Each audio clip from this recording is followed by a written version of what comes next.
everyone, this is Heather. Thank you so much for joining me. Today I've got a card tutorial for you using the Best Bunny stamp set from Stampin' Up. And this is an adorable set with several sizes of bunnies and lots of accessories and words that you can go with it. So I decided to do a little gardening scene using the little teeny bunny and some of the carrots. So this is the card that we're going to be making. And we're using, like I said, the Best Bunny stamp set. Sorry for my overhead lighting. And it's got a large bunny that comes in parts. So there's like a head and a body and a tail and different faces and hands, and then accessories that you can put on him, hats and bows and packages and lots of fun stuff like that. There's also a big top hat, and then the teeny bunny and a carrot and some really cute sentiments, grass and some hop lines and everything. It's an adorable set. And there is a punch that goes with this set, the Bunny Builder punch that will punch out the sections of the larger bunny. And if you want to check out my YouTube channel, I have a fun wobble card with the large bunny popping out of the top hat. And then I'm also using the flower die from the Tropical Thinlits dies, and then also some stitched shape squares and ovals. And today I want to show you a couple of ways to use your dies that they might not be actually intended to be. So for the hill and the clouds, we're using a die that wasn't necessarily made to be a hill or wasn't necessarily made to be a cloud. So I'll show you that in a little bit. So we're using the largest of the square, largest of the oval, and then the second down of the oval as well. And you're going to need some white cardstock. So I've got a half sheet of cardstock that I've just cut, scored, and folded in half for my card base. Then you're going to need some more white to do your stamping of your images on. And then I've got this pretty blue, and this has been cut to 4 by 5 1/4. And then another piece of white that has been cut to 2 3/4 by 2 3/4. And now here are my die cut shapes that just to save time, I've pre-die cut ahead of time. So out of some green, I've used the stitch shape oval and cut out the largest oval. For the words, I've used the next size down, and I've pre-die cut that. And then for the blue square, largest of the squares of the stitch shape. And then I've also cut out 2 of the flower outline dies from the Tropical Thinlits dies in white as well. And then I've also got a piece of ribbon that's about 5 1/2 inches long. And this is the new Granny Apple Green ribbon from Stampin' Up. And it's a really pretty like grosgrain ribbon with a white stitching edge. It's really, really pretty. We're also going to be using some Stampin' Blends markers today, and inks as well. So let's go ahead and get started. I'm going to get my white piece and go ahead and use some Memento ink to stamp out my images. So I'm going to stamp out my bunny and 4 carrots using the black Memento ink because I'm using the Stampin' Blends markers, which are alcohol based. I want to use the Memento ink to stamp these out in. So I have stamped out my bunny and some carrots. I didn't get a good stamping on one of the carrots. The little top didn't stamp out very well, so I'm just going to ignore that. But I've got 4 of the carrots. So I'm using the Stampin' Blends marker, and I'm going to take dark daffodil, and I'm going to color the bottom of each of these carrots, the main part of the 4 of my carrots, with the yellow. And now I'm going to take the dark pumpkin pie and give this a little bit of shading and shadowing just so that it has a little bit more of a realistic look. So I'm just kind of going across the top and down one side and a little bit in towards those lines there. So there's all my carrots colored, and now I am taking the light Old Olive, and I'm just going to color all the tops of my carrots.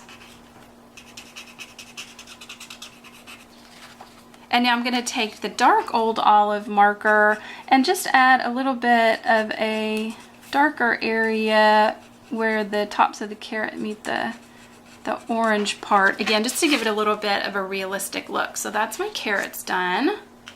So now I'm ready to color my bunny, and I'm using the dark pink Pirouette to do the inside of his ears, his cheeks, and a little bit on his nose. And then I'm going to color my entire bunny with the ivory marker, kind of avoiding those pink areas, just kind of going around them. So now I'm going to take the dark crumb cake marker and add just a little bit of shading, and I'm avoiding his belly. I want his belly to stay that ivory color, and also again trying to avoid the pink just a little bit. So just go into some sections and just add a little bit of the darker color, and then I'm going to go back over it with the ivory to kind of blend those two in together. And if I feel like I need a little bit more pink on the cheeks, I can go back over that and add just a little bit of a darker pink so that shows up. And I've just left his tail uncolored. So there's our bunny. So there is a punch for the larger bunny, but there is no die cut set. So I'm just gonna take my scissors and cut all my images out old school and leave just a little bit of border around the edges. So now that I have cut my images out, I want to do a little bit of inking. So I'm taking my blue square and the little flower outlines that I stamped, and I am using a Tim Holtz blending tool. This is just a little foam blender. You could also use just a regular sponge or a sponge dauber, and I'm picking up a little bit of Bermuda Bay, and I'm just going to go lightly around the edges of these flowers, because I'm going to turn them into clouds. I didn't have a cloud die, and I looked at this and thought I can probably make that work. So I'm just lightly gonna ink up the edges just to give them a little bit of color on both of these flowers. And now I want to do the same on just 3 of the edges of my stitched square, because one of the edges is going to be covered up. So, and if you want to take just a scrap piece of paper, you can get a little bit more of a heavier coverage. So I'm just going to go around all 3 edges and add just a little bit of inking on the edge. And now using Pear Pizzazz, I'm doing the same thing on my stitched oval shape, because I'm going to turn this into my hillside. So you only need to do kind of the top half, because again, we're going to be cutting off part of that. So here are all my inked up shapes. I'm going to bring my smaller of the stitched ovals over, and I'm going to stamp my words, and I'm using the Granny Apple Green. And this is one of the brand new ink pad designs. I've shown it a couple of times in the videos, but it's got a little bit of a different design, and it's a little bit thinner. So I'm just going to take the Granny Apple Green and ink up my words on this stitch shape. And that's what's so great about these stamps being clear, is I can center this right where I want it. Like so. So now I'm ready to start assembling, and I'm going to take my blue piece and my green piece that I have inked both. I'm going to put a little bit of adhesive just on the top half of where I inked. I'm going to place that over my blue stitched piece like so, and I'm going to turn that over and take my scissors and just follow along that square and just trim that off. So I've cut that around the edges. I'm going to add my clouds, and I want the little kind of stamen part of the flower to go off the edge. So we're gonna trim that away so that it no longer looks like a flower. It looks like a cloud. So again, with my tape runner, Just kind of add one off to the side here. I'm going to do the same thing. I'm going to turn it over and trim off all those little bits. So I've added a couple of foam squares to the back of my little bunny, and I'm going to place him on the hill. You can see our little scene starting to take shape, and add just a little bit of tape runner to the backs of the carrots. You could also use like small glue dots. And I'm just going to lift up that hill and kind of slip those in underneath, just the bottom part. And just kind of fan those out, leaving the ones on the edge kind of hanging off the side. So I've adhered all my carrots down. I'm going to put a little bit of tape runner on the back of my little scene and put this on top of my white square of cardstock. I'm just going to center that down. So now I'm going to adhere my ribbon to my blue cardstock. I'm just going to take my tape runner and run it along the back side of the ribbon and lay it over the top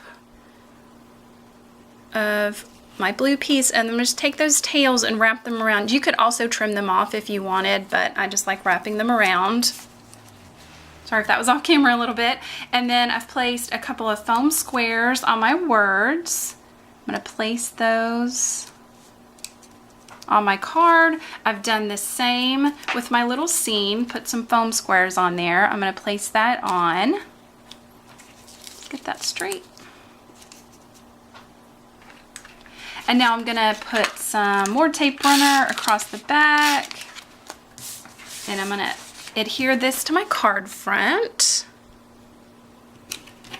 And there is our cute bunny in a garden card. So I thought it was really a different way to use some dies that you already have if you don't have like a hill or a cloud shape, but you have some of the other dies like we used today from the tropical thinlits or the stitched shape. So think about using your dies in different ways. I hope this was helpful to give you some inspiration, and I think this is just a really sweet card. I really love the bunny set. It's just absolutely adorable. I love rabbits. So I hope that you enjoyed this card tutorial. If you did, please give it a thumbs up and be sure to check out my channel. I have lots of other card tutorials and product reviews for you, and I hope you have a happy day. Thanks for joining me. This is Heather. Bye.